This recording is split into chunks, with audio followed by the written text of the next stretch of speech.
The checks were rolling in and in that first month, and it was fire. The money was very nice. That was all that I was like pretty much doing, was dancing at this nightclub. Not only was I making the money from my rate of the $300, $700, a little bit of tips. I shouldn't say a little, because some of them were like 100. So the crazy part is pretty much after that first month of like the payments coming in on time and all that and more, I kid you not, pretty much a month to 2 months later,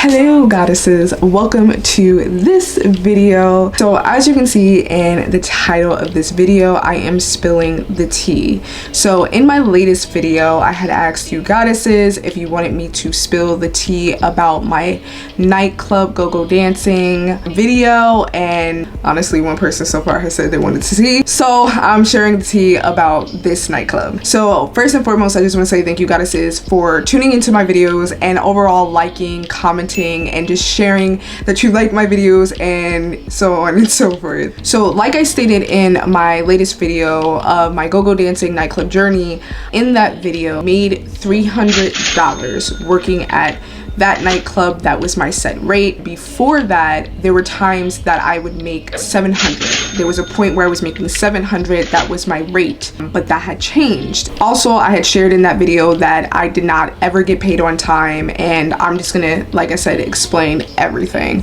And funny enough, about like 2 weeks ago, I finally got my check after 2 months of not getting paid working at this club.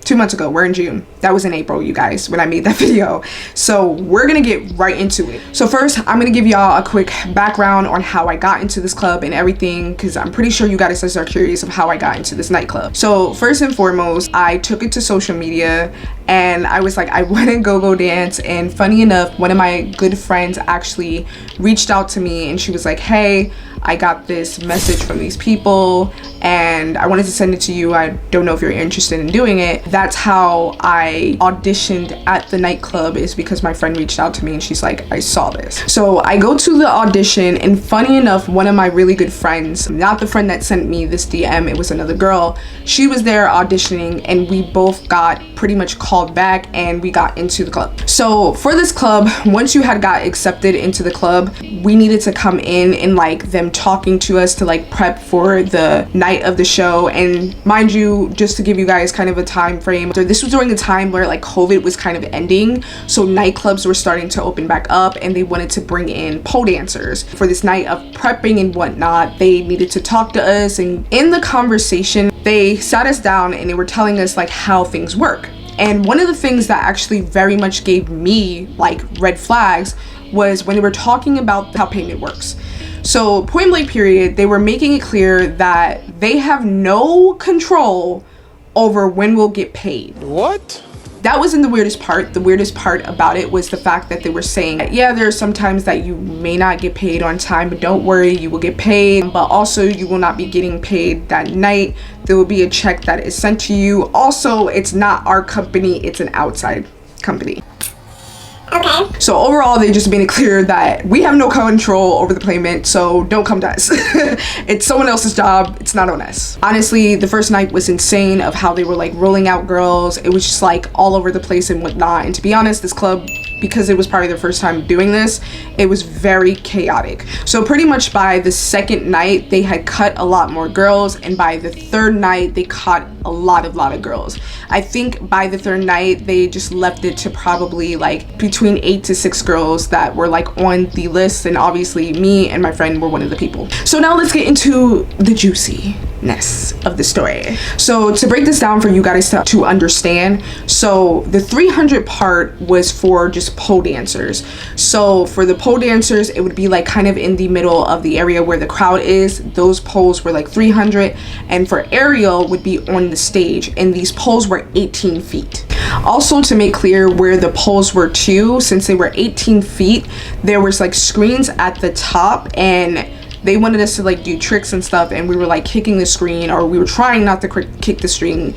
It was like really hard for us to like do anything up there. So after they cut a whole bunch of girls, after like pretty much that month, there was an email that was sent out stating the fact that they're going to be getting rid of Ariel. But the craziest part about this is I never got an email. One more thing before we get into the email part, I just want to make clear that they would cycle out Arielists. So there would be some nights that I would be doing pole specifically, but there were nights that I would be an Arielist. So they would just kind of rotate through a couple of girls. I think it was about like 4 girls specifically that were Arielists. I was one of them. Now going back to the email. So in the email that was sent out, I actually didn't get this email. The only way that I knew about this email is because I was hanging out with my friend. We were doing an event that night, and while we were at the event, she was like, oh, did you get the email from the nightclub? And I was like, what email are you talking about?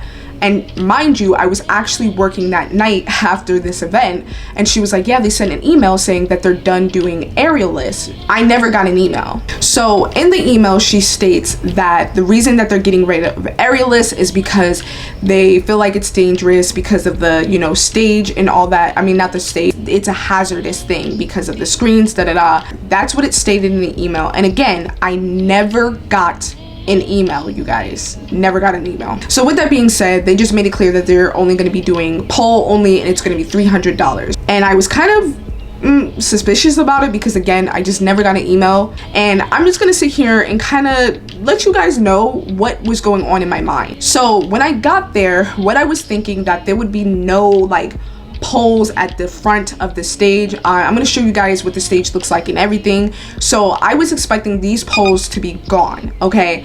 Or yeah, that's what I was thinking. The poles would not be there. It would just be a stage, and the poles would be in the center. Like I said, I just kind of thought we were just going to dance on stage, and that was it. So here's the kicker. So I get there, and the woman is telling me like, hey, you're going to be on the stage. And I was like, okay, perfect. So I just asked her, I was like, oh, so like, you know, what do you want me to do? I'm on stage. Because again, I'm under this impression that these poles are not at the front of the stage. So the woman goes, oh no, there's poles. You do the same thing as you've been doing. Huh. So I was very confused because when I got out there and I saw the poles that were still there, nothing had changed, you guys. Nothing had changed. And mind you, the even more reason I was confused is because in the email that my friend sent, and again, I don't have this email, I seen it and it had said it was a hazardous situation and they didn't want, you know, anybody to get hurt. So you know what I did when I had saw that the poles were there and whatnot, and they were like, oh no, like you still pole dance, whatever. I did the bare minimum because again, I was getting paid $700 and the poles were still there. All of a sudden, like, we're not getting paid for that. It was just a weird thing. So here's like the steamy ass tea about this nightclub. So after that situation had happened, I was actually talking to one of my friends that works at this club. This is a entirely different friend.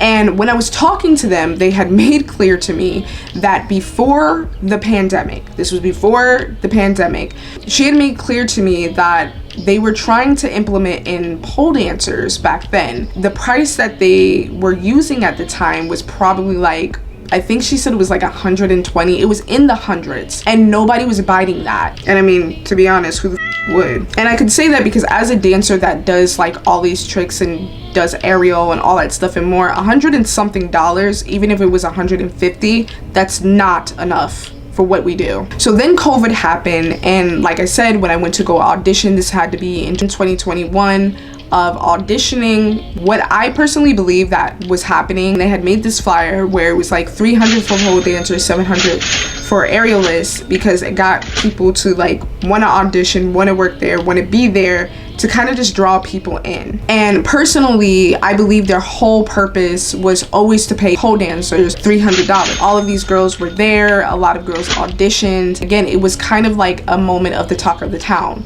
because again, we were getting paid very nicely. I truly believe that was just to lure people in for that month And then once they kind of started, you know, letting go of girls and getting rid of girls, they were like, okay, now that we have these girls in, we're now going to set the price to 300. And yeah, so that's what I truly believe that they did. And to me, it just gave me very shysty. It seems like they're very shysty. Okay. So as I stated in the beginning of the video about the check situation, I also forgot to mention there was a point in time that like everybody there was not getting paid on time.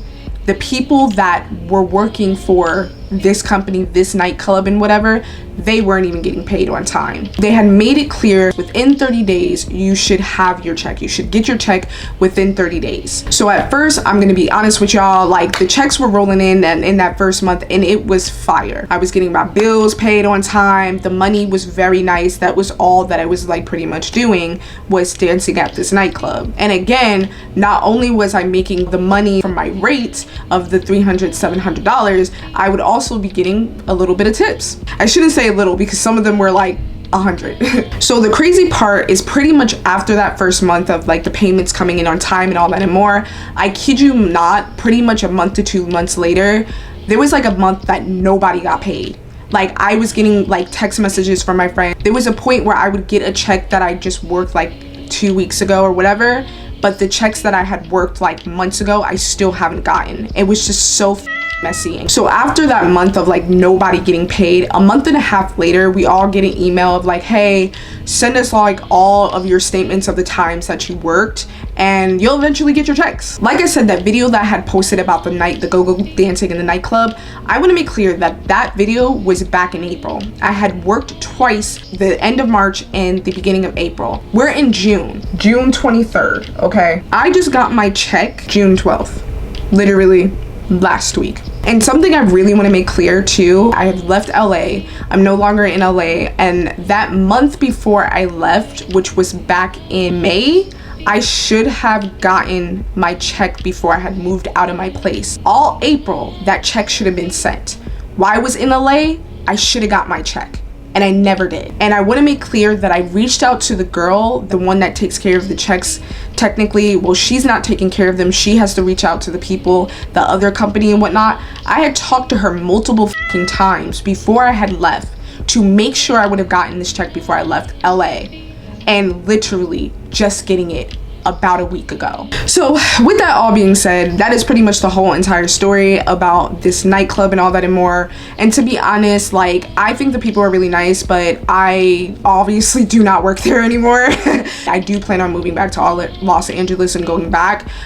Personally, I just don't know if I will work there anymore. I mean, my thing is like this was like one of my sources of income, and even though I had my business and all that and more, and it was not really, pretty much like those two things were like really helping me pay all my bills. So it was just really disrespectful and rude that they just didn't care about dancers, and they're just like, oh, you'll get it, whatever. And the fact that even the people that worked there, they weren't even getting paid on time either, it just really is like they do not care. But anyway, that was my situation, that was my experience and all that and more. Ultimately, I really did enjoy, you know, dancing at this nightclub, and of course the paycheck was really good. Obviously now they have their favorite girls, so they're going to continuously use those girls. With that being said, goddesses, I hope you enjoyed this video. I'm keeping real with you, goddesses. Tell my stories as it is. And if you did like this video, do not forget to love on that like button, as well as subscribe to my channel, and there will definitely be more videos like these. Until next time, goddesses and gods.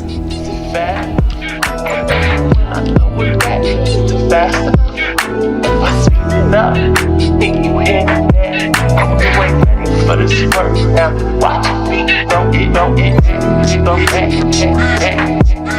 don't get.